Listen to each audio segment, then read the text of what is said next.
sesat pikir hukum atau biarkan rakyat saya mati seperti memberikan perban pada luka yang butuh operasi bedah. Tidak nyambung. Jadi mengapa pusat sangat pelit mengeluarkan Kepres Bencana Nasional? Konstitusi kita UUD 1945 mengamanatkan negara untuk melindungi segenap bangsa Indonesia. Tidak ada catatan kaki yang menyatakan kecuali jika anggaran daerah masih ada. Halo semuanya, nama saya Juan Altaf Oymiswarko, mahasiswa hukum semester 3 Universitas Lambung Mangkurat. Jadi, saya ingin mempresentasikan jawaban-jawaban Pemda saya yang sebelumnya. Dan saya akan melakukan sesi yapping untuk tidak hanya sedang membicarakan musibah sebagai takdir semata, tapi membicarakan musibah sebagai kegagalan administratif di Aceh dan Sumatera. Tanah longsor, banjir, dan kerusakan infrastruktur telah melumpuhkan kehidupan. Namun di tengah jeritan warga, kita menyaksikan tontonan birokrasi yang memuakan saling lempar tanggung jawab antara pemerintah daerah dan pemerintah pusat. Dan yang ingin mendonasikan hartanya yang berlebih kepada saudara-saudari kita yang sedang terkena bencana di sana, saya sudah memberikan link di bawah ya. Di bawah deskripsi ini akan ada link yang bertujuan untuk mendonasikan saudara kita di Aceh dan Sumatera sana. Jadi silahkan yang ada punya harta berlebih, tolong bantu. Terima kasih.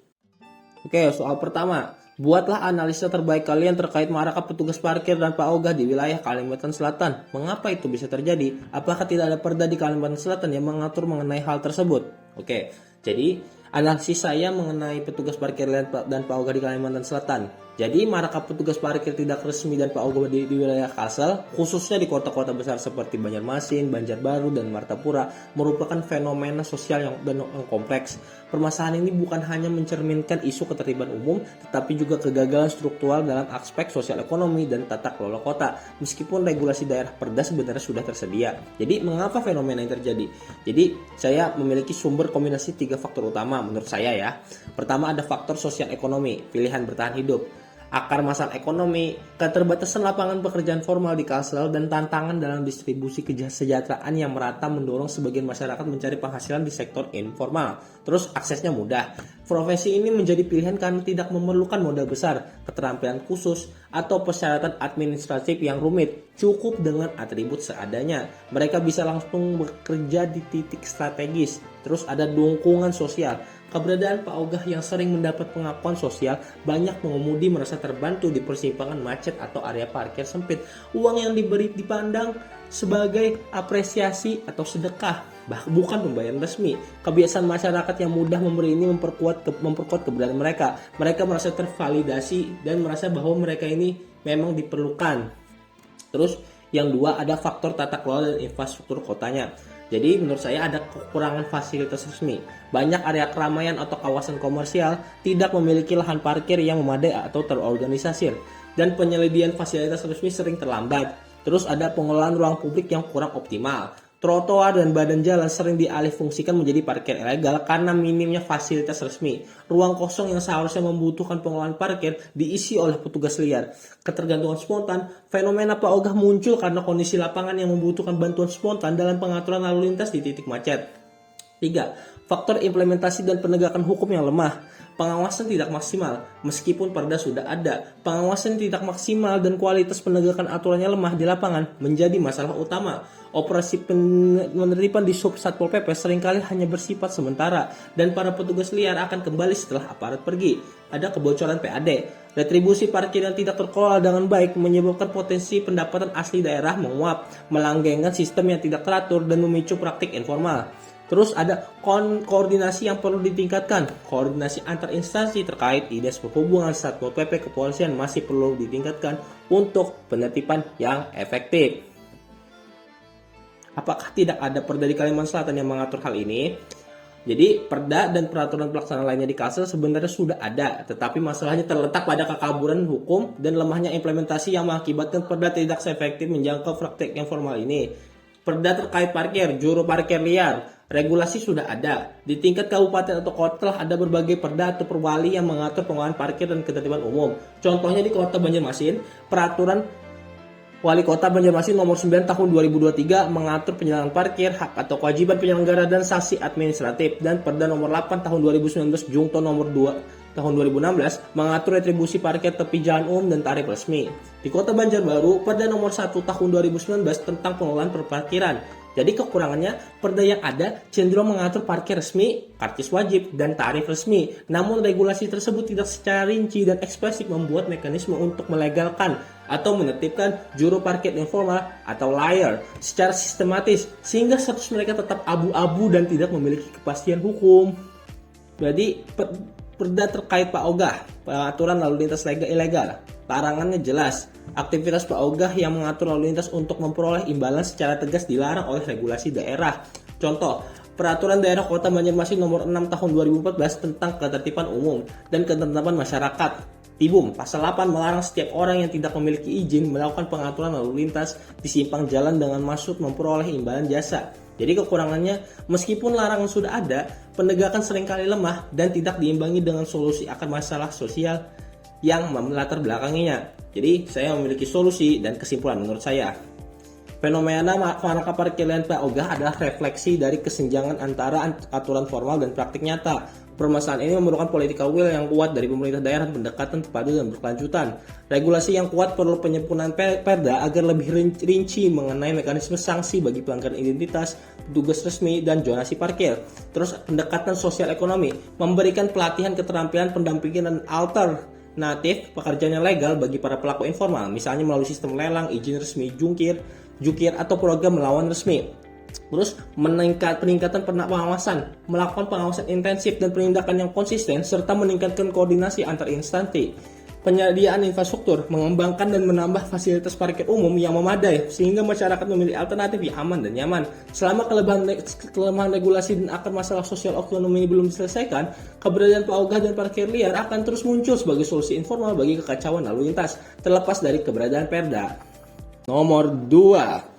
Carilah beberapa observasi kalian lebih dari 2 kasus. Kiranya hal atau ihwal apa saja yang belum ada diatur oleh perda di Kalimantan Selatan saat ini, baik dalam konteks kekosongan hukum, kekabaran hukum, ataupun adanya konflik aturan satu dengan aturan yang lainnya. Oke, jadi di Kalsel telah memiliki berbagai peraturan daerah perda. Dinamika sosial ekonomi dan teknologi yang cepat seringkali melampaui kemampuan regulasi, itu ya AI contohnya. Observasi menunjukkan setidaknya 5 kasus utama di Kalsel yang menghadapi masalah regulasi, kekosongan, kekaburan, atau konflik aturan. Jadi yang pertama ada kekosongan hukum, legal vacuum. Kekosongan hukum terjadi ketika fenomena atau isu nyata yang sudah muncul di masyarakat, namun belum ada regulasi daerah yang secara spesifik mengatur hal tersebut. Jadi kasusnya ada penyelenggaraan Car Free Day CFD di Banjarmasin. Jadi belum ada perda atau peraturan wali kota yang secara khusus, rinci dan konsisten mengatur penyelenggaraan CFD, termasuk penetapan lokasi, hari, jam penutupan jalan, manajemen lalu lintas hingga saksi.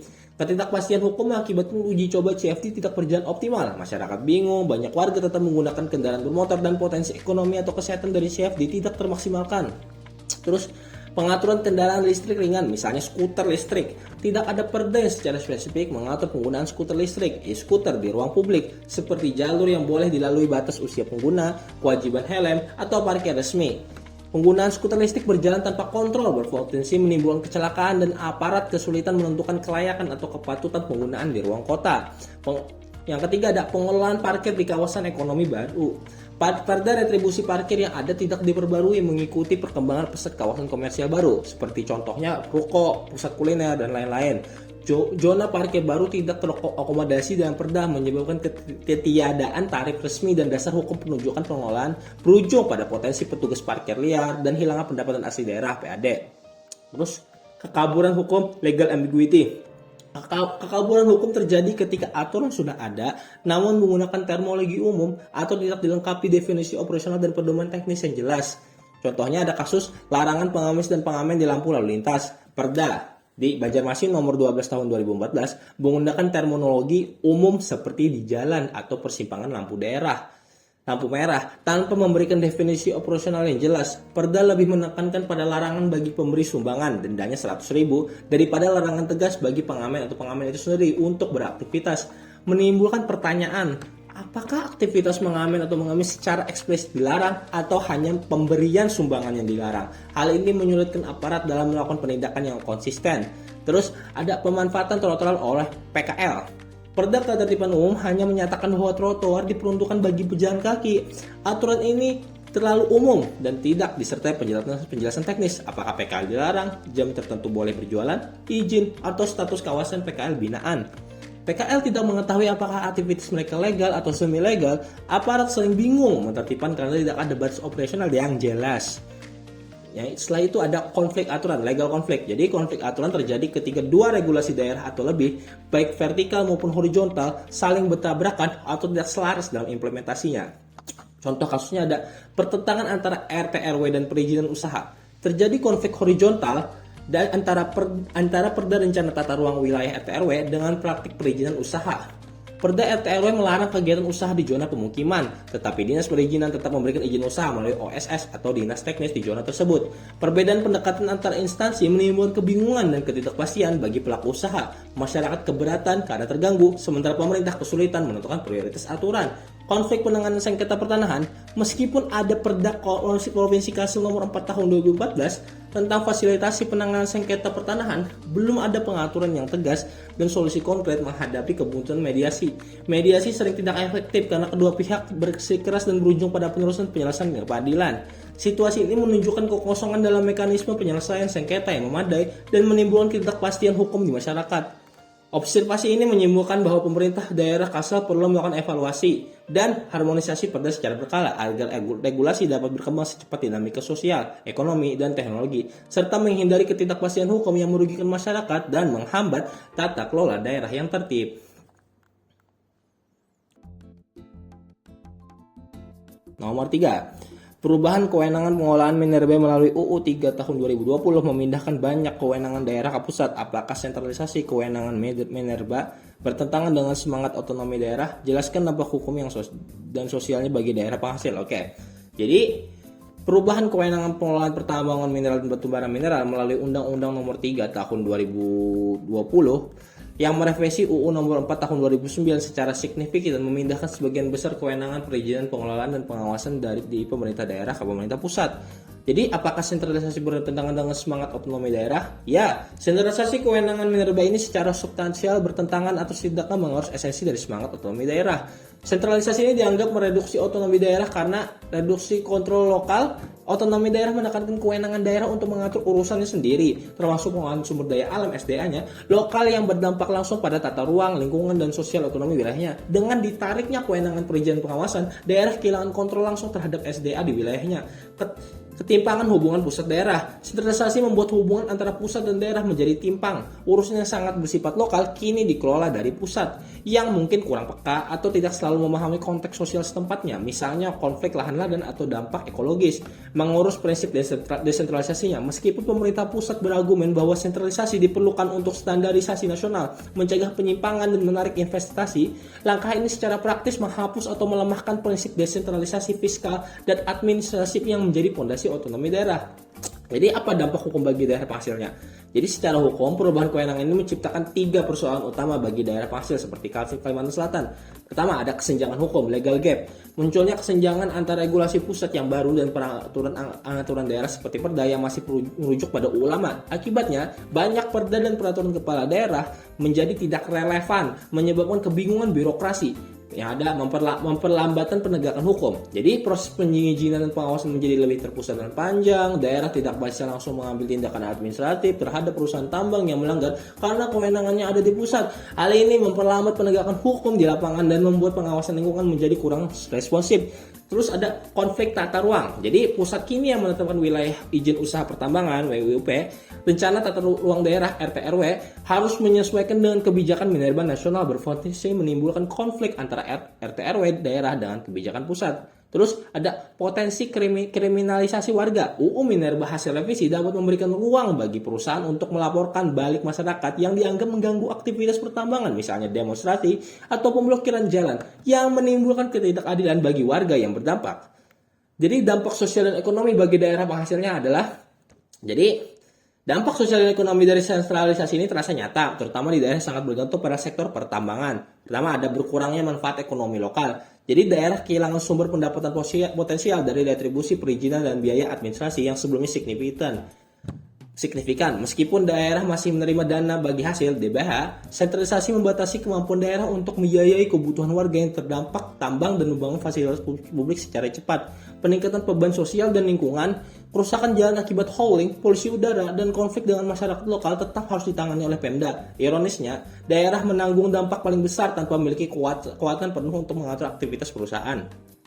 Jarak kekuasaan dan hilangnya partisipasi. Masyarakat merasa keputusan penting dibuat jauh dari mereka di pusat, tanpa konsultasi mendalam dengan daerah, sehingga suara mereka sulit didengar dan rasa kepemilikan masyarakat terhadap SDA menurun. Jadi hubungan perusahaan daerah kaku.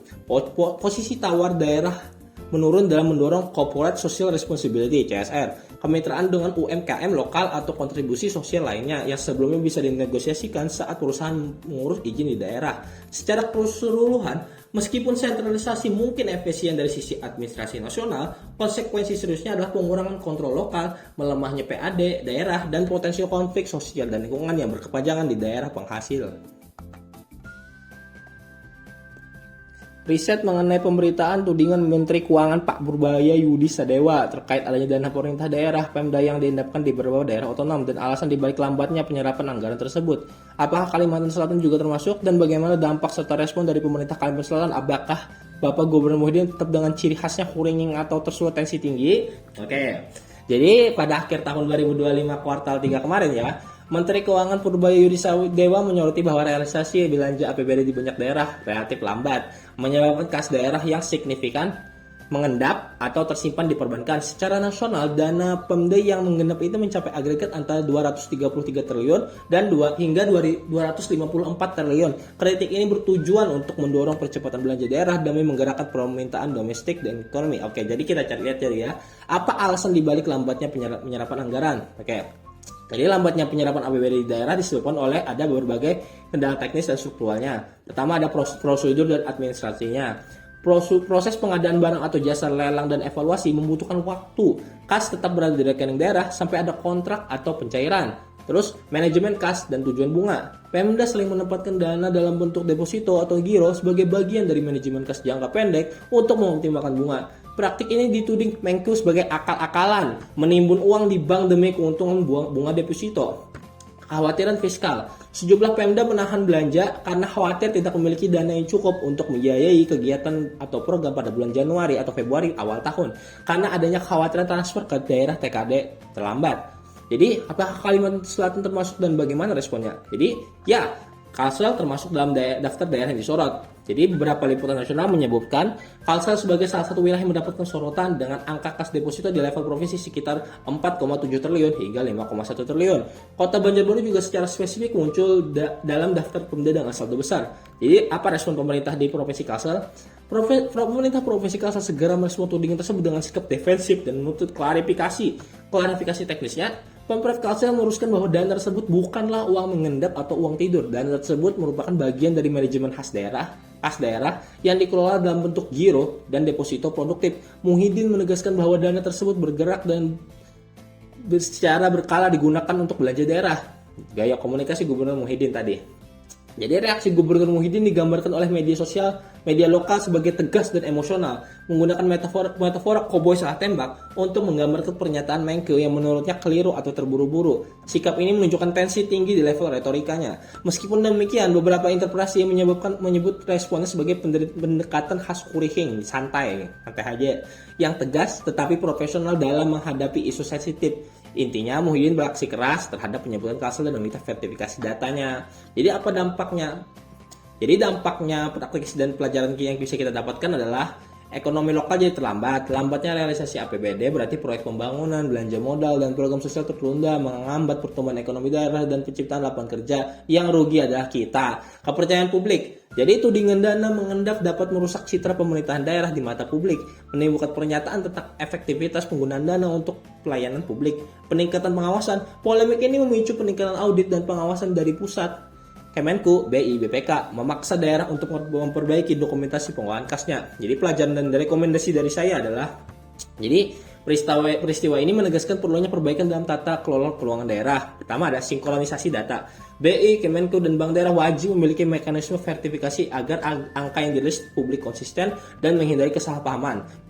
Terus ada transparansi kas daerah. Pemda perlu mempublikasikan posisi kas, giro atau deposito secara berkala dengan penjelasan tujuan penempatan yang jelas untuk mencegah kesalahpahaman publik. Terus ada percepatan eksekusinya. Diperlukan percepatan rencanaan lelang, procurement, dan kesiapan dokumen untuk mengurangi jeda antara ketersediaan kas dan realisasi belanja. Jadi pada intinya, meskipun Kalsel membela diri bahwa dana tersebut adalah bagian dari manajemen kas yang sah dan produktif, polemik ini menyoroti bahwa setiap rupiah APBD harus dikonversi menjadi program nyata secepatnya, dan komunikasi yang konstruktif antara pusat dan daerah perlu ditingkatkan. Jadi sudah selesai presentasi dari saya. Dan saya akan melanjutkan ke proses gapping masalah bagaimana pemerintah lokal di Aceh dan Sumatera menghadapi bencana alam yang ditanggung saudara-saudara kita, oke? Secara normatif, kita punya UU nomor 24 tahun 2007. Tapi secara empiris, UU ini seringkali dijadikan perisai bagi pemerintah pusat untuk mencuci tangan dari tanggung jawab fiskal dan komando dengan alasan otonomi daerah. Mengapa status bencana nasional begitu sulit keluar? Apakah nyawa di daerah punya nilai yang berbeda dalam neraca APBN kita? Mari kita bedah secara kritis. Penetapan status bencana nasional dalam regulasi kita bersifat subjektif administratif, bukan objektif kemanusiaan. Pemerintah pusat selalu berdalih pada indikator luas wilayah, jumlah korban, dan kerusakan sarana. Tapi kawan-kawan, ada satu poin yang paling jahat. Dalam interpretasi hukum ini, indikator keberfungsian pemerintah daerah selama kantor gubernur masih berdiri, selama dinas-dinas masih bisa rapat, pusat akan menganggap daerah masih sanggup. Ini adalah sesat pikir hukum. Kemampuan daerah bukan hanya soal kantor yang tidak roboh, tapi soal fiskal. Anggaran yang mencukupi atau tidak. Faktanya, APBD kita mayoritas habis untuk belanja pegawai, bukan untuk dana darurat sebagai bencana yang masif. Pemerintah pusat seolah-olah menekankan prinsip strict liability kepada daerah, padahal dalam kondisi darurat seharusnya prinsip state responsibility, itu tanggung jawab negara yang bersifat tunggal dan mutlak harus muncul. Jadi ada fenomena menarik sekaligus tragis. Seorang bupati menandatangani surat pernyataan tidak sanggup menangani bencana. Dalam kacamata hukum administrasi negara, ini adalah deklarisasi ketidakberdayaan. Ini bukan hanya soal menyerah, ini adalah gugatan balik dari daerah ke pusat. Bupati tersebut sadar bahwa jika ia memaksakan menggunakan anggaran daerah yang sudah darah-darah, ia bisa terjerat kasus korupsi atau penyalahgunaan wewenang karena menggeser anggaran tanpa payung hukum yang kuat dari pusat. Dengan surat itu, dia ingin memutus rantai birokrasi yang kaku. Dia seolah berkata, secara hukum saya berwenang, tapi secara finansial dan logistik, saya lumpuh. Ambil alih ini, atau biarkan rakyat saya mati. Ironisnya, respon pusat seringkali hanya memberikan bantuan stimulan. Bantuan stimulan itu seperti memberikan perban pada luka yang butuh operasi bedah. Tidak nyambung. Jadi, mengapa pusat sangat pelit mengeluarkan Kepres Bencana Nasional? Mari kita bicara terbuka ya, dan kita bedah secara analisis hukum dan politik. Yang pertama menurut saya, karena ekonomi dan rating kredit. Jadi, jika Indonesia terlalu sering menetapkan status bencana nasional, kredit rating kita di mata internasional bisa goyah ya. Ini dianggap mengganggu iklim investasi, jadi nyawa rakyat dikalahkan oleh angka-angka di bursa saham. Sangat menyedihkan. Terus ada beban APBN yang total. Begitu status nasional disematkan, maka pasal 51 UU nomor 24 tahun 2007 bekerja, pusat harus menanggung seluruh biaya pemulihan. Tampaknya, dompet negara lebih dijaga daripada keselamatan warga di pelosok Sumatera dan Aceh. Sentralisme terselubung. Jadi kita bicara otonomi, tapi saat bencana, otonomi justru jadi alasan pusat untuk lepas tangan. Ini adalah bentuk pengkhianatan terhadap kontrak sosial antara negara dan warga negara. Jadi sebagai mahasiswa hukum, saya menaruhkan 3 poin perubahan mendasar. Pertama, hapus indikator keberfungsian pemerintahan daerah sebagai syarat bencana nasional. Bencana nasional harus didasarkan pada skala penderitaan manusia, bukan skala kerusakan gedung Pemda. Nyawa dulu, bangunan kemudian. Jadi, kedua, perlu adanya automatic trigger mechanism. Jika dalam 2 kali 24 jam, daerah tidak mampu menurunkan angka pengungsi atau membuka akses jalan utama, status nasional harus berlaku secara otomatis demi hukum ipso jure. Yang ketiga, audit dana bencana nasional kita mampu membangun infrastruktur mercusuar, tapi mengapa dana kontingensi bencana selalu dianggap beban? Aneh ya. Jadi, Wait. Ada satu fun fact yang bikin geleng-geleng. Birokrasi kita itu punya bakat mengubah force majeure keadaan darurat menjadi business as usual. Secara hukum, kita punya dana siap pakai yang triliunan, tapi prosedurnya lebih lambat dari kecepatan banjir menghancurkan rumah warga. Lucu kan? Kita punya mobil pemadam kebakaran canggih, tapi kuncinya dipegang penjabat di Jakarta yang baru mau bangun kalau kita sudah kirim proposal bermaterai 10 rangkap. Pemerintah lebih sibuk menghitung ambang batas kerugian negara daripada menghitung nyawa yang hilang. Ini bukan lagi soal penegakan hukum, tapi sabotase kemanusiaan lewat administrasi. Make it more sense. Oke, continue the video. Secara konstitusi kita, UUD 1945 mengamanatkan negara untuk melindungi segenap bangsa Indonesia. Tidak ada catatan kaki yang menyatakan kecuali jika anggaran daerah masih ada. Yang ada hanya untuk melindungi segenap bangsa Indonesia. Jadi di Aceh, di Sumatera, mereka adalah warga negara yang sah yang membayar pajaknya sama seperti kita. Jika negara gagal hadir saat mereka tertimbun lumpur, maka negara telah melakukan malpraktik hukum yang nyata. Jadi sekian, saya Juan Altayomiswako. Jangan biarkan hukum hanya tajam di atas kertas, tapi tumpul saat berhadapan dengan nyawa rakyat. Salam mahasiswa, salam keadilan.